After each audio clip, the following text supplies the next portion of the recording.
गांव के छोटे से कोने में एक सुंदर नदी बहती थी, जिसके किनारे हर शाम सूरज ढलते ही राधा और आर्यन मिला करते थे।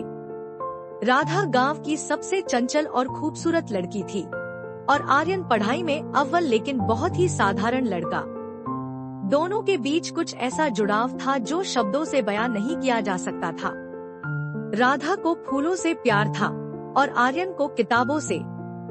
हर बार जब वे मिलते, आर्यन राधा के लिए जंगली गुलाब लाता और राधा उसे अपने सपनों के किस्से सुनाती। आर्यन के सपने थे शहर जाकर कुछ बड़ा करने के, लेकिन राधा का दिल गांव और उसकी सादगी में बसता था।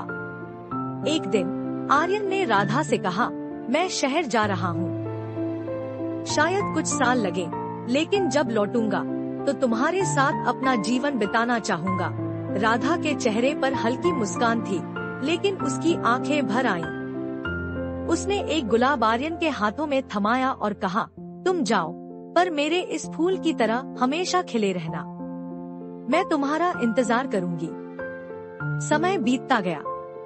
आर्यन ने शहर में नाम और शोहरत हासिल की, लेकिन उसका दिल हमेशा राधा के पास था। हर चिट्ठी में वह अपने प्यार का इजहार करता और राधा उन चिट्ठियों को अपने तकिए के नीचे छिपाकर रखती। लेकिन भाग्य को कुछ और ही मंजूर था।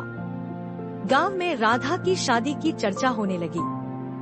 उसके माता पिता ने उसका रिश्ता कहीं और तय कर दिया।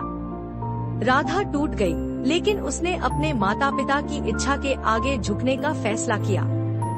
शादी के दिन आर्यन अचानक गांव लौटा। उसने सुना कि राधा की शादी हो रही है। वह सीधे मंडप पहुंचा और राधा की आंखों में देखा। उसकी आंखें कह रही थी कि वह अब भी उससे प्यार करता है, लेकिन राधा ने अपनी आंखें झुका ली। आर्यन ने कुछ नहीं कहा। वह चुपचाप वापस चला गया, लेकिन जाते जाते उसने वही गुलाब मंडप के पास छोड़ दिया जो कभी राधा ने उसे दिया था। राधा ने गुलाब को देखा और उसकी आंखों से आंसू बह निकले। उसने गुलाब को उठाया और अपने दिल से लगा लिया।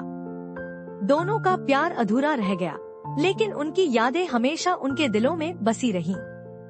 यह किस्सा भले ही अधूरा था, लेकिन इसमें प्यार की मिठास कभी खत्म नहीं हुई।